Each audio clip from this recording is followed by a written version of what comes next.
Hello guys, welcome back to my channel Chem Curious. So today we will start with chemical kinetics of class 12th, and the topics are rate of reaction and factors affecting rate, average rate of reaction and instantaneous rate of reaction. The branch of chemistry which deals with the study of speed or rate of chemical reaction, ऐसी branch of chemistry जो कि reaction की rate या उसकी speed की study करती है और ऐसे फैक्टर्स की स्टडी करती है जो उस रेट ऑफ रिएक्शन को अफेक्ट करते हैं और कौन सी मैकेनिज्म से वो रिएक्शन प्रोसीड हो रही है। इस पूरी चीज़ों की स्टडी को क्या कहा जाता है? केमिकल काइनेटिक्स कहा जाता है। The next is the rate of reaction, है कि मोलर कंसंट्रेशन किसकी या जो रिएक्टेंट या प्रोडक्ट की चेंज हो रही है पर यूनिट टाइम में, उसे कहा जाता है rate of reaction. So here is the rate of reaction, change in concentration upon time taken for a change. Let's consider a hypothetical reaction. हम एक हाइपोथेटिकल रिएक्शन लेते हैं जिसमें एक रिएक्टेंट है वो प्रोडक्ट में कन्वर्ट हो रहा है। कोई हमने टाइम जो है वो t1 ले लिया, उसमें रिएक्टेंट की जो कंसंट्रेशन है वो ले ली हमने r1 और उसी पॉइंट पे हमने प्रोडक्ट की कंसंट्रेशन ले ली p1। एक टाइम ले लिया हमने t2, वहाँ पे रिएक्टेंट की कंसंट्रेशन आ गई r2 और प्रोडक्ट की कंसंट्रेशन आ गई p2। So change in concentration जब हम डेल्टा r निकालेंगे वो क्या आएगा? r2 माइनस r1, और प्रोडक्ट में अगर हम डेल्टा p निकालें वो आएगा p2 माइनस p1, और हमारे पास जो टाइम में चेंज आएगा डेल्टा t वो आएगा हमारे पास t2 माइनस t1। सो जब हमने रिएक्शन पढ़ी रिएक्टेंट टू प्रोडक्ट, तो जो रिएक्टेंट है वो कम होगा, डिक्रीज होगा। फॉर एग्जांपल हमने स्टार्टिंग में 1 ग्राम रिएक्टेंट लिया, तो जब वो प्रोडक्ट बनाएगा तो जो रिएक्टेंट है वो कम होगा और जो प्रोडक्ट है वो बढ़ेगा। तो हम रिएक्टेंट का रेट कैसे निकाल सकते हैं? Rate of disappearance of reactant is the decrease in the concentration of reactant divided by time taken. कितना टाइम जो है वो उसने उसकी कंसंट्रेशन को डिक्रीज होने में लिया, और यहाँ पे जो नेगेटिव साइन है वो डिक्रीज इन कंसंट्रेशन को शो करता है, that is minus delta R concentration upon delta T. Next is rate of appearance of product. अब हमने पढ़ा कि जो रिएक्टेंट है वो तो डिक्रीज होगा, डिसअपीयर होगा, लेकिन जो प्रोडक्ट है वो हमें अपीयर होगा, वो प्रोडक्ट हमें मिलेगा। तो increase in the concentration of products upon time taken is the rate of appearance of product. तो यहाँ से जो रेट ऑफ रिएक्शन है हमने अभी स्टार्टिंग में पढ़ा, अभी हमने यहाँ पे पढ़ा था कि change in the molar concentration of any one of reactant और प्रोडक्ट। तो हमारे पास जो रेट ऑफ रिएक्शन निकल के आया वो क्या आएगा? सो जो रेट ऑफ रिएक्शन है वो आएगा या तो रिएक्टेंट की कंसंट्रेशन या तो प्रोडक्ट की कंसंट्रेशन पर यूनिट टाइम, इसलिए हमने यहाँ पे बीच में इक्वल टू का साइन लगाया है। Now here are some example. तो हमारे पास जो एग्जाम्पल है वो 2 कैटेगरी में हमें देखने को मिलता है। First is when the stoichiometric coefficients are same. For example हमारे पास कोई रिएक्शन है a plus B give rise to c plus D. तो ये हुए हमारे रिएक्टेंट और c प्लस डी हुए हमारे प्रोडक्ट। तो हम यहाँ पे रेट ऑफ रिएक्शन कैसे लिखेंगे? रेट इज इक्वल टू, अभी हमने पढ़ा minus delta a over delta t is equal to minus delta b over delta t is equal to delta c over delta t concentration is equal to delta d over delta t concentration, और ये सारे आपस में equal होंगे। Here is the example of PCl5 give rise to PCl3 and plus Cl2, और यहाँ पे जो रेट ऑफ रिएक्शन है वो आप देख सकते हैं। सेकेंड टाइप हमारे पास आती है जब हमारे पास जो स्टोइकियोमेट्रिक कोएफिशिएंट होते हैं वो सेम नहीं होते। फॉर एग्जाम्पल हमारे पास कोई रिएक्शन है, let's say small a plus capital B plus small b capital B give rise to small c capital C plus small d capital D। Here small a, small b, small c and small d are the stoichiometric coefficients. So जो हमारे stoichiometric coefficient हैं वो आएंगे 1 upon stoichiometric coefficient. यहाँ पे जो reactant है तो यहाँ पे आएगा minus sign, therefore delta a over delta t is equal to minus 1 over b delta b over delta t is equal to 1 over c। अब ये जो c और d है ये प्रोडक्ट्स हैं तो यहाँ पे नेगेटिव साइन नहीं आएगा, therefore delta c over delta t is equal to 1 upon stoichiometric coefficient by small d into delta D over delta T. Here is the rate of reaction when the stoichiometric coefficients are not same. और ये हमारे पास एक example है 2N2O5 give rise to 4NO2 plus O2. तो यहाँ पे जो 2 है वो स्टोकियोमेट्रिक कोफिशिएंट है जो कि हमारा ऐसे आएगा, 4 हमारा स्टोकियोमेट्रिक कोफिशिएंट है वो ऐसे आएगा. So here is the rate of reaction for this reaction. So आपके एग्ज़ाम में कई बार इस टॉपिक से न्यूमेरिकल भी देखने को मिलता है, तो हम एक न्यूमेरिकल भी सॉल्व कर लेंगे यहाँ पे. So let's start with the numerical. हमारे पास रिएक्शन दी है 4NH3 plus 5O2 give rise to 4NO then 6H2O. और हमारे पास जो rate of formation of NO दिया है वो दिया है 3.6 into 10⁻³ mole litre inverse second inverse. हमसे क्या पूछा है? हमसे पूछा है rate of disappearance of NH3 and the rate of formation of H2O. तो सबसे पहले हम किसी भी न्यूमेरिकल को प्रोसीड करने से पहले उसकी रिएक्शन ज़रूर लिखेंगे. That is equal to 4NH3 plus 5O2 give rise to 4NO give rise to 6H2O. So हम यहाँ पे रेट ऑफ रिएक्शन कैसे लिखेंगे?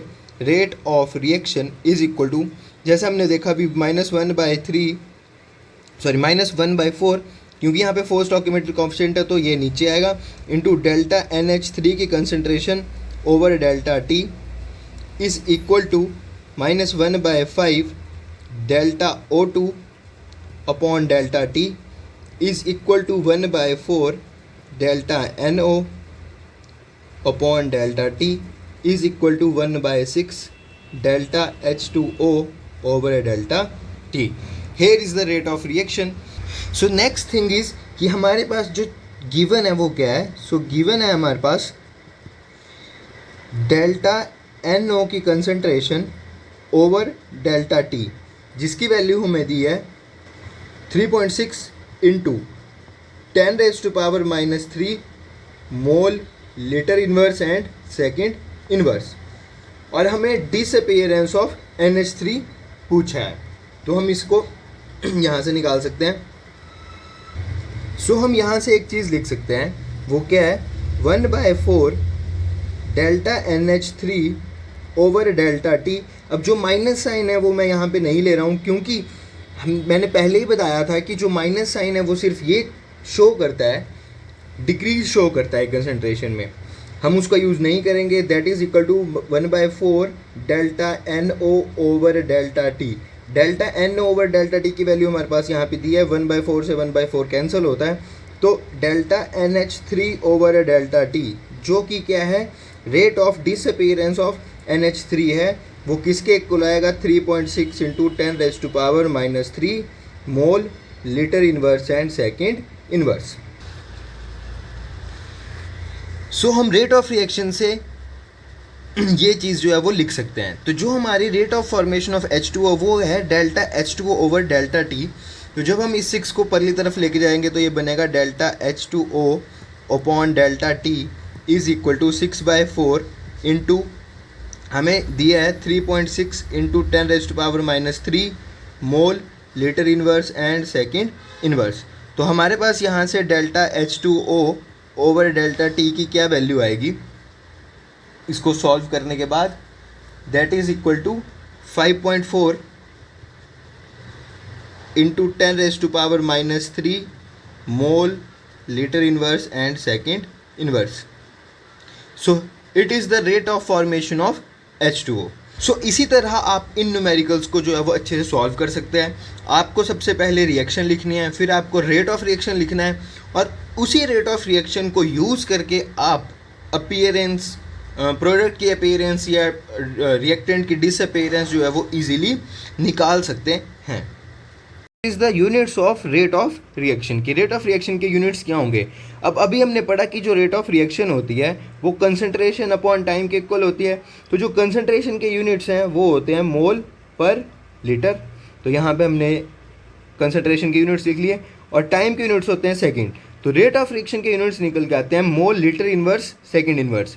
और अगर हम गैसेस के केस में देखें तो गैसेस के केस में कंसंट्रेशन की जगह आता है पार्शियल प्रेशर, और पार्शियल प्रेशर हम ATM में देखते हैं.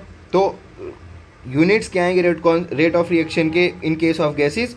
ATM second inverse. Next is factors affecting rate of reaction, की जो रेट ऑफ रिएक्शन है उनको कौन कौन से फैक्टर जो है वो अफेक्ट करते हैं।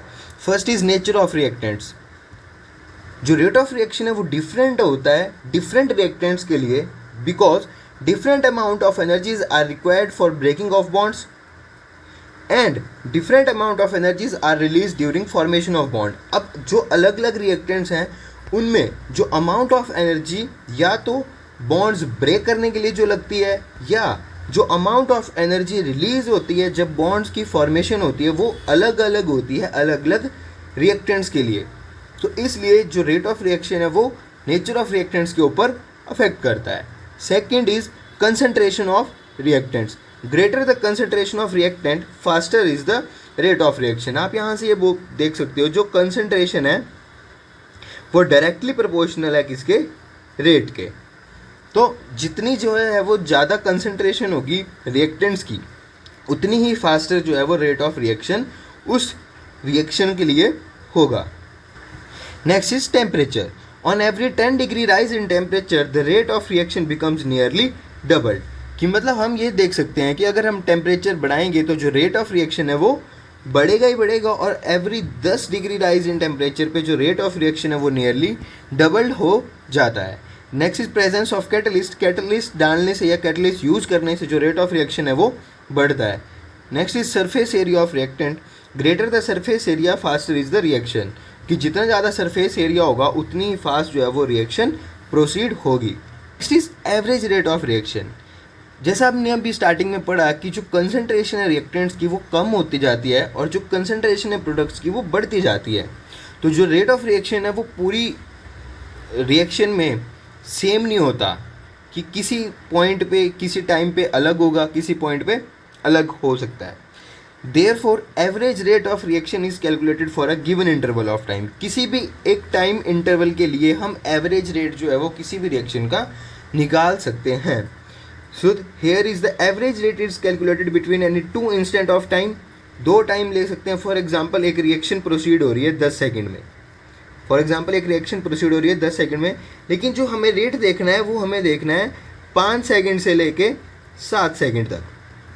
तो वहाँ पे हम एवरेज रेट का यूज़ कर सकते हैं। Whose corresponding concentration are x1 and x2। हमें वो देखना है कि जैसे अभी हमने देखा था कि 5 सेकंड से 7 सेकंड के बीच में, तो 5 सेकंड में कंसंट्रेशन हमें मान लो C1 है या x1 है और 7 सेकंड में कंसंट्रेशन x2 है। तो हमें कंसंट्रेशन चाहिए और हमें कौन से इंस्टेंट ऑफ टाइम पे देखना है वो चाहिए। वहाँ से हम एवरेज रेट जो है वो किसी भी रिएक्शन के लिए निकाल सकते हैं। So here is the graph between concentration of reactant and the time. So at point T1 the concentration is x1 and at point T2 the concentration is x2। तो हम यहाँ पे एवरेज के रेट कैसे निकालेंगे? Change in concentration of reactant upon change in time. तो यहाँ पे कंसंट्रेशन है x2 और ऊपर है हमारे पास x1, तो एवरेज रेट आएगी minus x2 minus x1 over T2 minus T1। Next is the instantaneous rate of reaction. अभी हमने ऊपर पढ़ा एवरेज रेट जो कि 2 इंटरवल ऑफ टाइम के बीच में था, लेकिन अगर हमारे पास जो टाइम इंटरवल है वो बहुत कम है, मतलब किसी हम एक टाइम के ऊपर रेट को निकालना चाहते हैं, तो अब हम यूज़ करते हैं instantaneous rate of reaction. Rate of reaction at any instant of time is the rate of change of any one of reactant और product at particular instant of time. कि जो रेट ऑफ रिएक्शन है किसी particular time पे वो क्या है? वो है change in any one of the concentration. कि जो रिएक्टेंट की कंसंट्रेशन चेंज हो रही है या प्रोडक्ट की कंसंट्रेशन चेंज हो रही है उस पर्टिकुलर इंस्टेंट ऑफ टाइम पे, वही रेट ऑफ रिएक्शन है। और हम रेट ऑफ रिएक्शन कैसे निकालते हैं उस पर्टिकुलर टाइम पे? Is a tangent drawn to the curve corresponding to that point and extended to the both. मतलब जो हमारी इस ग्राफ की स्लोप आती है वहाँ से हम इंस्टेंटेनियस रेट को निकाल सकते हैं या आइडेंटिफाई कर सकते हैं। तो यहाँ पे जो स्लोप आएगी वो क्या आएगी?